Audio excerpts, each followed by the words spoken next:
Have you ever had this happen, that the narcissistic person threw a fit and tells you that you're the one who's holding a grudge? Let's file this into the gaslight drawer. So here's the scenario. The narcissistic person goes into a rage for whatever their reason is. It could be really messy. They may ruin a gathering or a party or a meeting or just your evening at home. They may scream so loud that it scares the kids or the pets, or they threaten to divorce you. Or they may even say that they are going to call the cops and say that you are abusing them, and you're literally just standing there. And maybe you're saying, like, you're trying to talk the whole situation down. Maybe the neighbors hear the whole thing and they hear one person screaming so much and check in. But whatever it is, there's a big, messy, ugly rage. So messy that you now really have real doubts about the relationship. Or you may simply just think, here we go again, but something's got to give. It's likely not your first time at this rodeo, and you may be scared, exhausted, and worry about the ramifications of this. You may have sleepless nights and ruminate about all of this. And the event comes and it goes, and then maybe even later that day or the next day, the narcissistic person is just living their lives as though nothing happened. They may not even say anything. No apology, no acknowledgement, or really no recognition of what happened. Nothing. It's as though it never happened. You may even have a moment of wondering, like, did I miss something? Did I make that up in my head? There's no way they forgot that. If you are fortunate enough that there were other witnesses who are willing to say, yeah, no, that happened, then maybe you won't feel as crazy. And you and the witnesses may be looking at each other as though this is utter madness. You may have audio recorded it, or maybe even video recorded it, and may look at the video or audio recorded just to make sure you remember this right. So first of all, for someone to pitch a tantrum or rage or disrupt in that way and then have no recognition or apology or acknowledgement, that kind of gets shoveled under gaslighting. It's a denial of reality to not take ownership. And don't give me this BS about how they feel so much shame for the tantrum. Okay, I get that there's shame. That would make sense. There probably should be. It can still be acknowledged. Even if they say to you something like, okay, all right, it happened. Please don't make a big deal about it. I had a bad day. Can we just let it go? That still sucks. But at least they noted that it happened. But many times a narcissistic person will have that level of overwhelming rage, pretty much spit out their pacifier, throw a big old adult tantrum, and then behave as though nothing happened. Yes, part of this is their shame. Narcissistic people know what messy is, and they don't like when they are messy. However, they do feel entitled to their tantrums.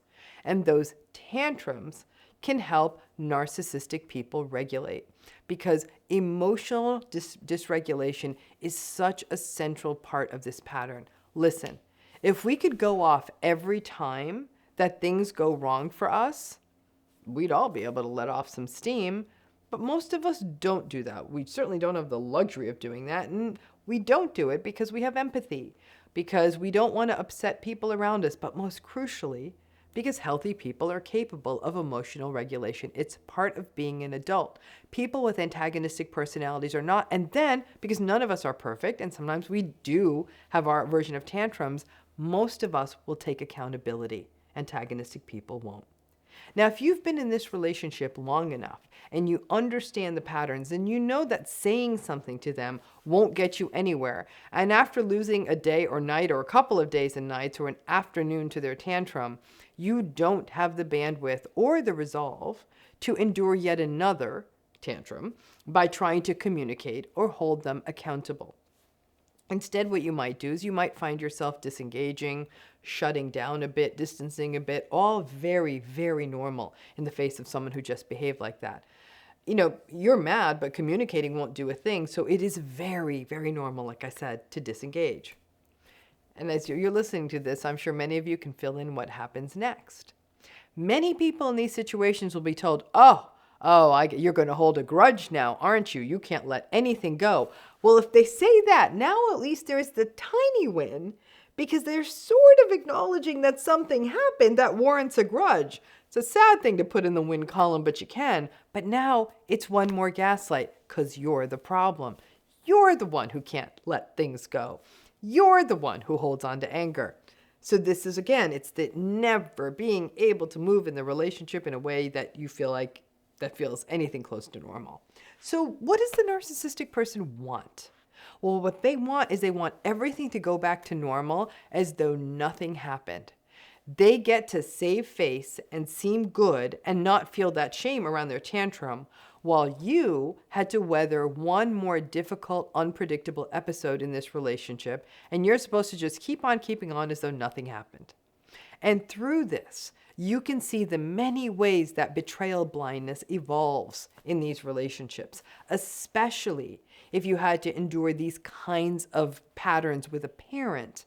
And there was certainly absolutely no way of addressing it then. There are two sets of rules in the narcissistic relationship: the rules that apply to them and the rules that apply to everyone else. Basically, they get to rage and scream and hold grudges and have tantrums, and everyone else is supposed to let it go, not draw attention to it, and pretend it didn't happen. Oh, and by the way, you don't get to throw tantrums yourself either. And for many of us, we did and do that and have been doing that for a long time because it was the only way the relationship would work, or at least that life could keep going on. But the problem is that this is not sustainable. To keep that structure in place, in a way, we have to deny our own reality. We have to endure dysregulated episodes that do, I don't care how radically we accept, those episodes do put our nervous systems on edge, and we have to deny ourselves and not respond as we normally would to someone behaving in an unhinged manner. All of this can also foster the trauma bond because most narcissistic people don't throw level 10 tantrums every day. And once the narcissistic person is calm and life feels normal-ish again, whatever the hell normal is in one of these relationships, and especially as more and more days pass and things feel normal and we settle back in, the back and forth between normal and dysregulated, reality and denial, that is the trauma bond. And slowly but surely, we start to internalize the sense that maybe we are the grudge holders, maybe we can't let things go, and if we did, well, things could go more smoothly. Nope. Remember, for too long, we spend all our time trying to explain away the narcissistic person's behavior, and only recently have we put the focus on what happens to the people who are in these relationships. We are so focused on why. Why are narcissistic people dysregulated? Why are they feeling so much shame? Why are they insecure? But we don't pay enough attention to what it does to you to have to live like this. Not just to have to endure the rage, but then have someone act as though it didn't happen, and to question or even shame you for disengaging because it does keep happening. I know the dream for so many people in these narcissistic relationships is closure. The aha moment when the narcissistic person, the enablers, the system comes clean and genuinely apologizes, or at the very least, validates your reality. In general, this doesn't happen, and I do not want you to hold out hope, if for no other reason, that the hope and the waiting, they sap your bandwidth that could be used elsewhere in your life, and more importantly, on your own healing. Listen, it sucks to live in a world where your reality is denied. And healing means that you do start trusting yourself. Yes, the tantrum happened. No, they won't acknowledge it. Yes, it is a good idea to disengage and have realistic expectations. Yes, they will tell you that you were holding a grudge, and no, you will not get them to see your point of view. It's really important that you do stuff in your life that substantiates your reality. When you can, spend time with people who see you and don't gaslight you and can validate your reality. Learn about how these patterns show up in relationships if you're able to. Get into therapy or support groups if that feels right.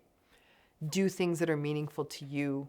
Don't feel the need to share this stuff with the narcissistic person. Stop trying to please the narcissistic person and see what it feels like when you pull your energy and identity out of that relationship. Don't get me wrong, their tantrums are still going to piss you off when they tell you that you're the problem after they pretend they didn't throw their adult tantrum.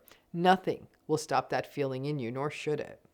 But hold on to your reality and understand it for what it is. Because it's holding on to that, especially in the relationships you can't leave, that is going to be key to each day setting out that path towards healing. But yeah, in case you're wondering, like, is this happening to anyone else? It is happening to everyone else. And while I'm sad that they feel that sense of shame, they can go get that help too. It's not your responsibility to hold the full burden of shame in this relationship. Thanks again.